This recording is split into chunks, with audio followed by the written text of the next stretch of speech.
జగ్గయ్యగుట్టలో గంజాయిని నిర్మూలించాలని ఉద్దేశంతో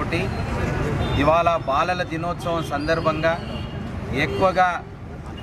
యువకులే ఈ గంజాయికి అలవాటు పడుతున్నటువంటి సందర్భంలో ఈ బాలల దినోత్సవాన్ని పురస్కరించుకొని నేడు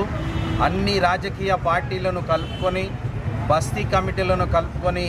ఇవాళ గంజాయికి వ్యతిరేకంగా మానవాహారాన్ని నిర్మించడం జరిగింది. ఈ మానవాహారంతో గంజాయి అమ్మే వాళ్లకు, గంజాయి